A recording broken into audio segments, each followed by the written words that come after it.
வந்து பப்ளிக்ல இருந்து உங்ககிட்ட ஒரு சில क्वेश्चंस கேட்கணும் ஆசைப்படுறாங்க. பப்ளிக்கும் இருக்காங்க, ஃபிலிம் இன்ஸ்டிடியூட் ஸ்டூடண்ட்ஸும் இருக்காங்க. சோ ஓவர் டு யார் வேணாலும் கேள்விகள் கேட்கலாம். முதல்ல அருணா ரொம்ப தேங்க்ஸ். ஏன்னா ஒரு படம் ஒரு தனி மனிதனோட புரிதல்ல என்ன மாதிரியான மாற்றத்தை ஏற்படுத்துது அப்படின்றது அந்த படத்தோட ரைட்டரோட சக்ஸஸ் நான் நினைக்கிறேன். நீங்கள் ஃபிலிம் மேக்கிங் ப்ராசஸ் அப்படின்னு ஃபிலிம் மேக்கிங் வந்து ரைட்டிங் தான் அப்படின்னு சொன்னீங்க.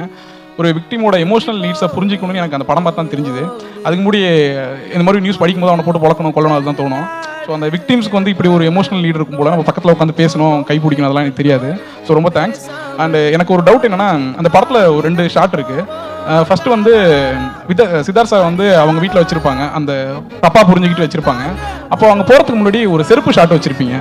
அந்த செருப்பு வந்து கொஞ்சம் அழுக்காக இருக்கும். அவங்க அதுலேருந்து என்ன புரிஞ்சிக்க முடியும்னா ஓகே அவங்க வெளியே போகல போல ரொம்ப நாளா, அவங்க ஒரு இன்செக்யூரான ஆல்ரெடி இவர் இருக்காரு அதனால அவங்க வீட்டுக்குள்ளே இருக்காங்க அப்படின்னு புரிஞ்சிக்கிற மாதிரி இருக்கு. நன்றிங்க. ஃபர்ஸ்ட் இது புரிஞ்சுக்கிட்டு சூப்பரா புரிஞ்சிட்டு இருக்கீங்க, எக்ஸாக்ட்டா புரிஞ்சிட்டு இருக்கீங்க. இது முதல் ஸ்கிரிப்ட்ல அவரோட கையெழுத்துல இந்த வார்த்தைகள், நீங்க சொன்ன வார்த்தைகள் அவரோட கையெழுத்திலே